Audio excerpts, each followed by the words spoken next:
마태복음 6장 33절, 34절 말씀. 자, 우리 한 목소리로 같이 읽도록 하겠습니다. 자, 시작.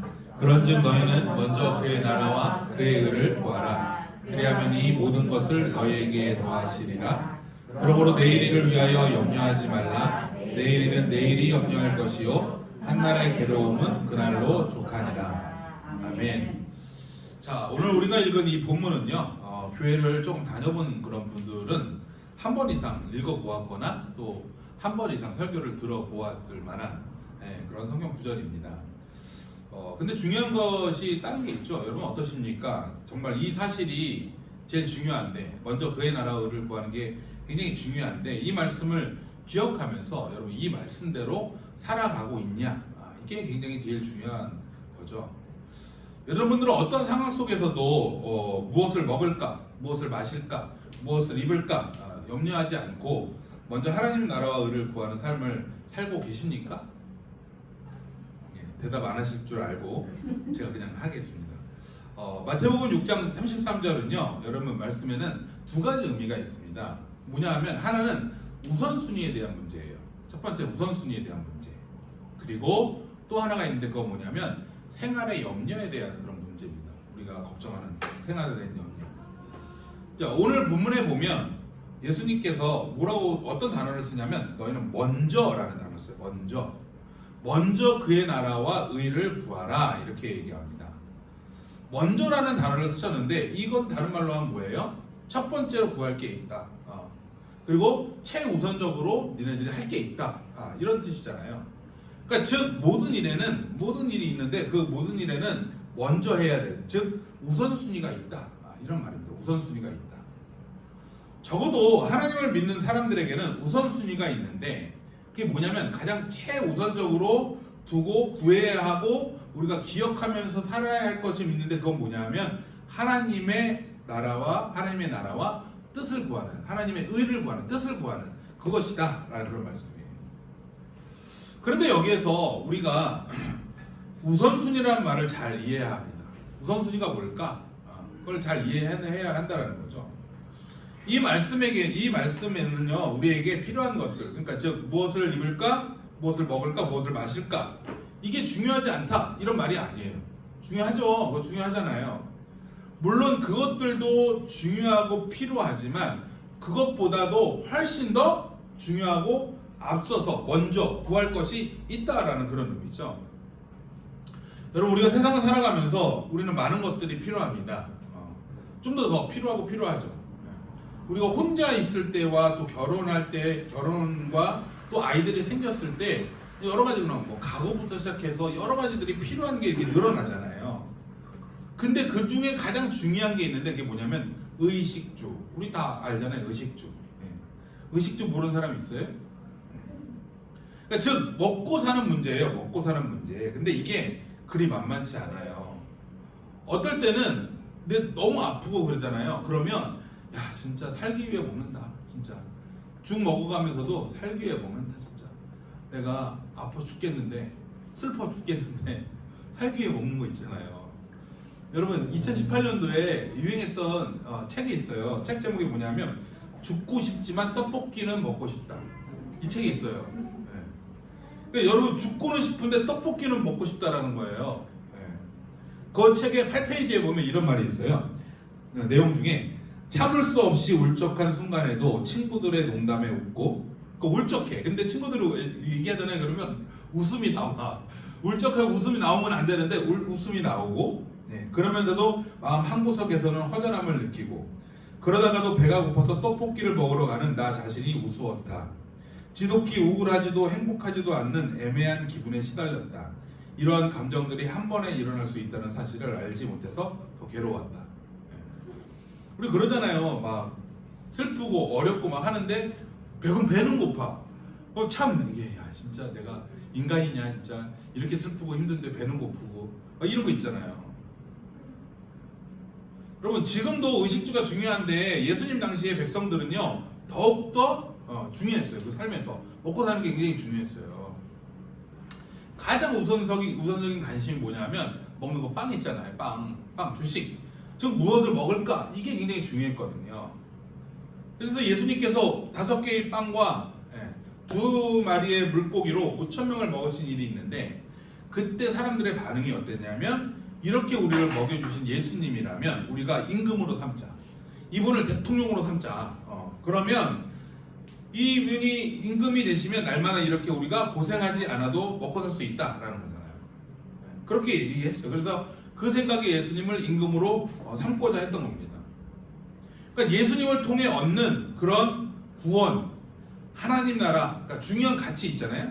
그 하나님 나라 유업 이런 것보다는 여전히 땅에서 필요한 어떤 빵, 먹고 사는 것이 그들의 가장 크고 우선적인 관심사였다는 거예요. 그런데 그렇게 먹는 것에 가치를 두고 사는 사람들에게 예수님께서 뭐라고 얘기했냐면, 너희들에게 정말 필요한 그런 빵이 필요한 것은 빵이 아니다.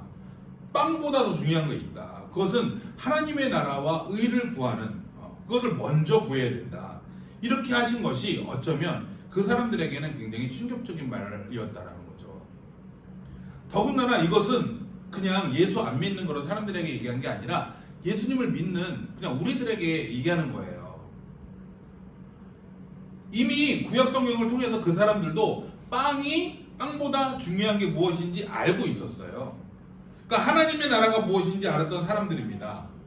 그런데 그 당시 사람들도 우리와 마찬가지로 삶을 살다 보니까 하나님 나라는 다 잊어버리는 거예요.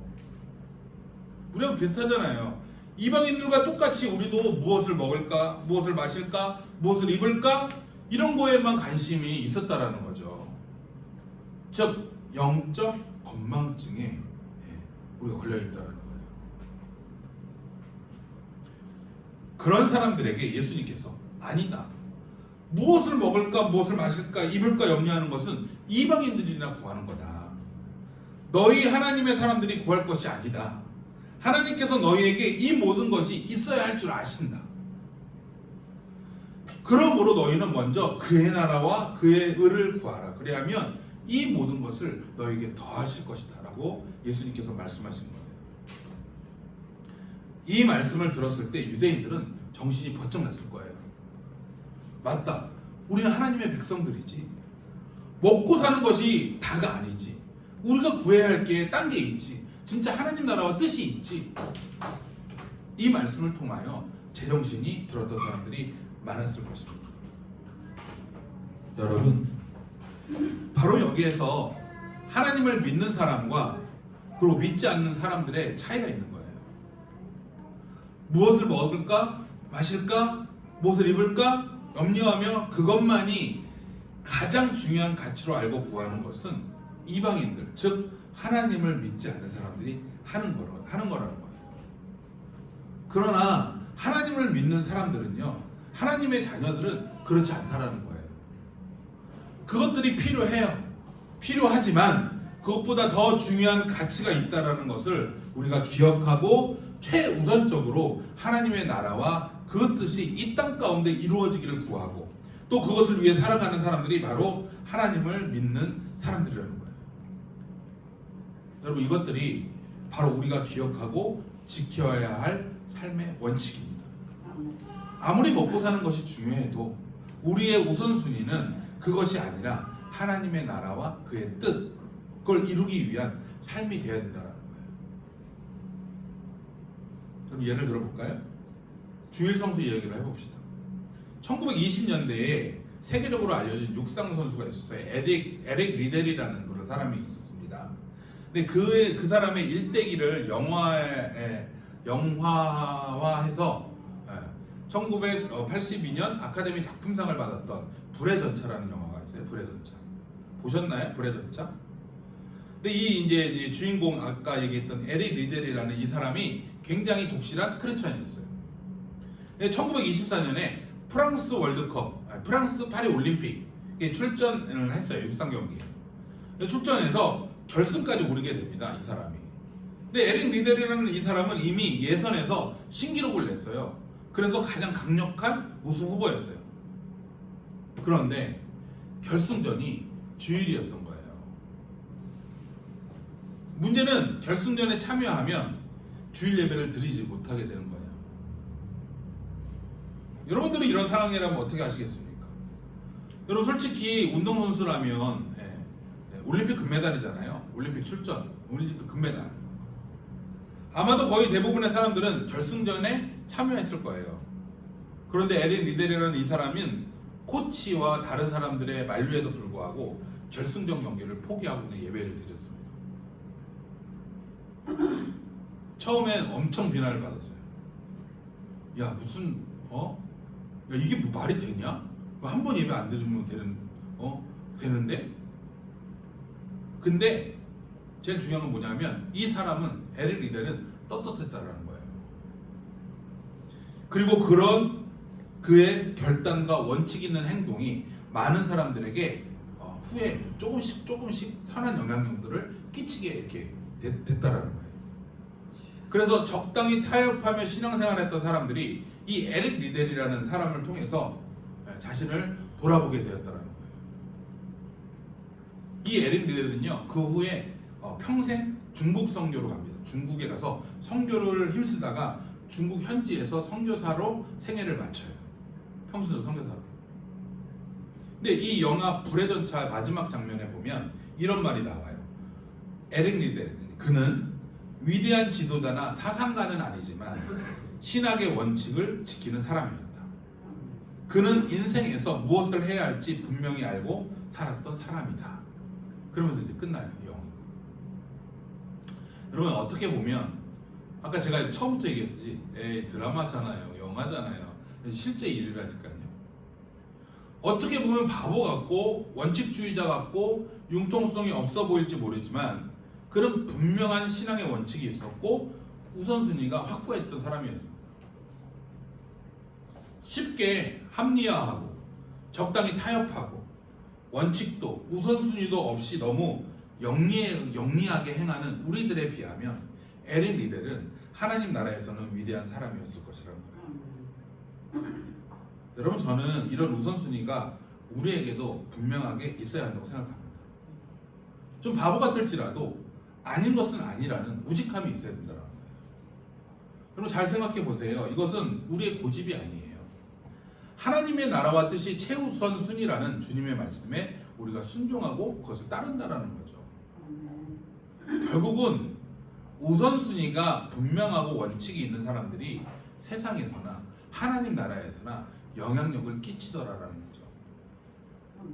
그런 사람들이 결국은 하나님의 나라를 확장하고 세상을 바꾸는 사람이 되는 거예요. 제가 주일 성수 이것만 얘기했지만 다른 것도 다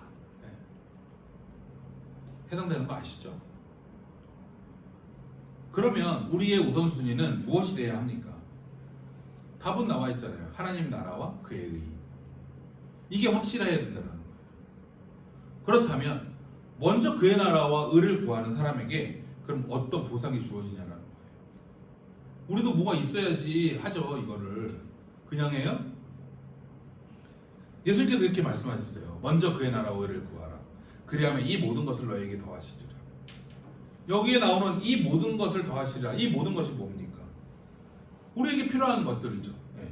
일용할 양식을 얘기합니다. 우리가 이 땅에서 살아가면서 필요한 것들, 무엇을 먹을까, 입을까, 마실까 염려하는 것들 그거 다 주신다라는 거예요. 무엇으로요? 덤으로요. 보너스로요. 그러니까 예수님께서 보실 때에 먹고 사는 것은 부수적인 것이지 본질이 아니라는 거예요.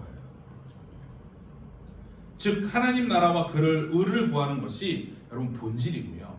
이 본질적인 가치를 붙잡고 구하는 삶을 우리가 살면 먹고 사는 문제는 부차적으로 따라오는 것이 여러분 축복이라는 거예요. 이 이야기는 우리가 세상 사람들과 똑같이 직장을 다니고 똑같이 일을 하지만 목표하는 것이 다르다라는 거예요. 어떤 사람은 돈 벌어서 잘 먹고 잘 사는 것이 여러분 목표예요. 여러분 이 사람은요 원하는 대로 돈을 잘 벌면 행복해요. 그런데 그 이상이 없고 그게 다예요. 그리고 원하는 대로 돈 벌지 못하거나 그러잖아요. 그러면 낙심하고 돈에 얽매이고 돈에 눌려 삽니다. 여러분 반면에 어떤 사람은 일하는 이유가 하나님의 나라와 그의 뜻을 구하는 거예요. 돈을 벌기 위해 일하지만 그것보다는 하나님의 나라와 뜻을 구하는 삶이 우선이에요. 그래서 이 사람은 돈을 잘 벌으면 감사한 거죠. 근데 그렇지 못해도 그것에 눌리지 않아요. 그리고 하나님께서 채워주십니다. 채워주시지 않으면 세지 않게 하세요. 말씀 그대로 이 모든 것들을 더하여 주신다는 거예요. 여러분, 어쩌면 여기까지 제가 설교했는데 이거는 일반적인 이야기예요. 근데 지금부터가 중요해요. 사랑하는 여러분, 하나님의 말씀은요 그냥 듣기 좋은, 그래 내가 그렇게 살아야 되는데, 이런 교훈이 아니에요. 그렇게 하면 좋을 것 같은 이상적인 목표가 아니에요. 우리가 실제로 살아가야 하고 그렇게 살아갈 때 그대로 이루어지는 축복의 말씀입니다. 여러분 믿으십니까? 그런 말이 있어요. 당신의 삶을 말씀의 실험장으로 만들어라. 이 말의 뜻은 정말 하나님의 말씀처럼 되는지 안 되는지 직접 그렇게 한번 살아보라는 거예요. 내가 먼저 하나님의 나라와 의를 구하는 삶을 살 때에 과연 하나님께서 덤으로 이 모든 것들을 더하여 주시는지 아닌지 실험해 보라는 거예요. 그런데 반드시 채워주신다는 거예요. 그리고 더욱더 중요한 것은 내가 먹고 사는 문제에 눌려서 다른 더 큰 것들을 보지 못하는 실수를 범하지 않는다는 거예요. 세상은 우리가 먹고 사는 문제보다 더 중요하고 더 가치 있는 것들이 여러분 많습니다. 그 많은 가치 중에 최고의 가치는 바로 하나님의 나라예요. 하나님의 나라를 이 땅 가운데 이루고 하나님의 뜻이 이 땅 가운데 이루어지는 것, 이것이 우리가 늘 기억해야 하고 힘써야 할 최고의 가치입니다. 사랑하는 여러분, 저는 우리 예가 공동체 모두가 우선순위가 분명한 사람들이 되기를 축복합니다. 우리에게는 분명 먹고 사는 것이 필요해요. 그러나 하나님께서 우리를 부르신 이유는 우리가 더 잘 먹고 더 잘 살기 위해서가 아니라 하나님의 나라와 뜻이 더욱 귀한 가치라는 것들을 우리가 깨닫고 그것을 구하는 삶을 살도록 하기 위해서입니다. 그것을 위해서 우리를 부르신 거예요. 그리고 우리가 그 뜻에 순종하며 살아갈 때에 우리의 삶은 하나님께서 책임져 주실 줄 믿습니다. 삶에 필요한 것들을 덤으로 주실 줄 믿습니다. 말씀을 정리하면서 이거 하나만 더 설명할게요. 하나님이 얼마나 자상하고 섬세한지 여러분 보십시오. 제가 늘 이야기하지만 이 마태복음 6장은요 33절로 끝나도 저는 된다고 생각해요. 의를 구하라, 그러면 이 모든 것들 너에게 더하시리라, 그러면서 이게 끝나도 돼요. 그런데 34절이 붙는다라는 거예요. 34절 읽겠습니다. 자, 시작. 그러므로 내일을 위하여 염려하지 말라. 내일 일은 내일이 염려할 것이요 한날의 괴로움은 그날로 족하느니라. 아멘. 자, 하나님은 우리가 하나님의 나라와 그의 의를 위해서 살 때 모든 것, 일용할 양식을 주신다라고 이야기해요. 그리고 오늘 말씀을 들으시면서 나름 여러분 우리 중에 나름 결단하신 분들도 계실 거예요. 그런데 그와 동시에 많은 분들이 걱정도 될 거예요. 그렇게 사는 게 좋다는 거 목사님 알아요. 저도 그렇게 살고 싶어요. 근데 당장 먹고 사는 것이 근심이 돼요. 즉 성경과 실질적인 그건 내 삶을 보면서 여러분 일용할 양식도 있지만 일용할 근심도 있더라는 거예요.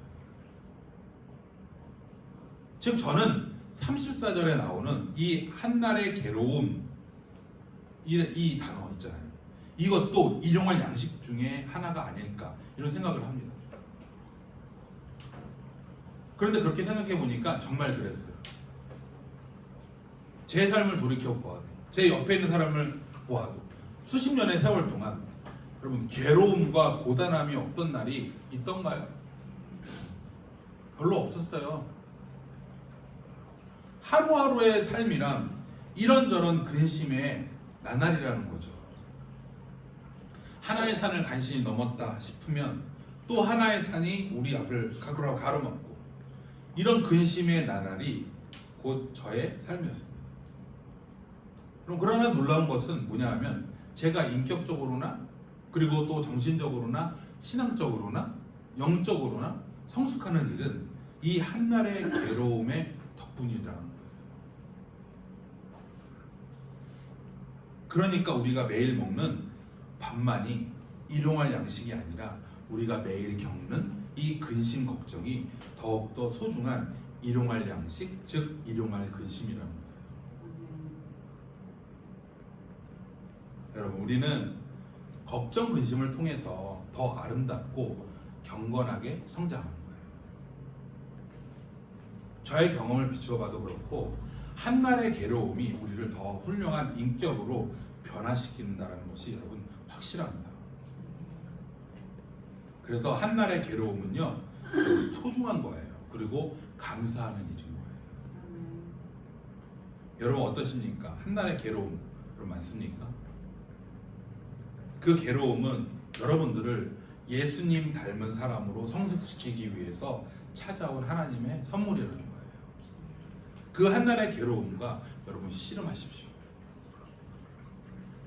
괴로운 그 일, 괴로운 그 사람, 괴로운 그 사건, 그것들을 우리가 곱씹으면서 생각하고 기도하고 묵상하기를 여러분 반복하십시오. 반드시 그 괴로운 일이 우리에게 일깨워주는 메시지가 있다는 거예요.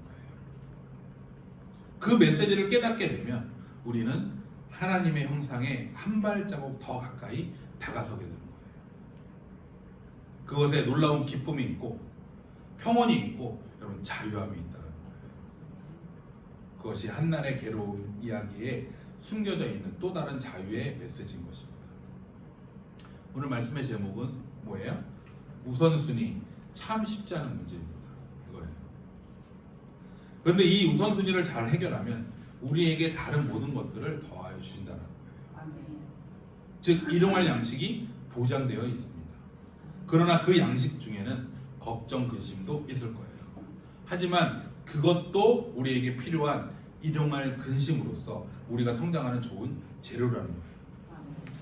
이번 주에는 우선순위의 문제와 한번 여러분 씨름해 한번 해보세요. 나의 우선순위는 뭔가 한번 적어보세요. 아니면 카톡으로든지 이렇게 한번 자기에게 카톡 보내기 해가지고 한번 해보세요. 그럴 때 우리와 동행해 주시는 하나님을 느낄 수 있게 되실 거예요. 여러분 우리 교회는 벌써 8주년을 맞이하는 교회입니다. 벌써 8년을 여러분과 같이 여기까지 왔어요. 우리 예가인들 개개인이 또 우리 예가교회의 우선순위를 고민 좀 해봅시다. 그렇게 본질적인 문제를 하나하나 우리가 짚고 넘어갈 때에 우리는 더 성숙해질 거라는 거예요. 그렇게 살아갈 때 살아있는 생명을 가지고 있는 공동체, 그 마음을 지켜내는 공동체가 될 줄 믿습니다. 우선순위 참 쉽지 않은 문제이지만 그래도 씨름하다 보면 우선순위의 해결이 우리에게 축복으로 다가올 줄 믿습니다. 야고보서 1장 22절 준비됐나요? 네, 우리 같이 이 말씀 읽읍시다. 자, 시작. 너희는 말씀을 행하는 자가 되고 듣기만 하여 자신을 속이는 자가 되지 말라. 네, 아멘. 네, 오늘 말씀의 결론입니다. 네, 이런 삶을 사시기를 주의 이름으로 축복합니다.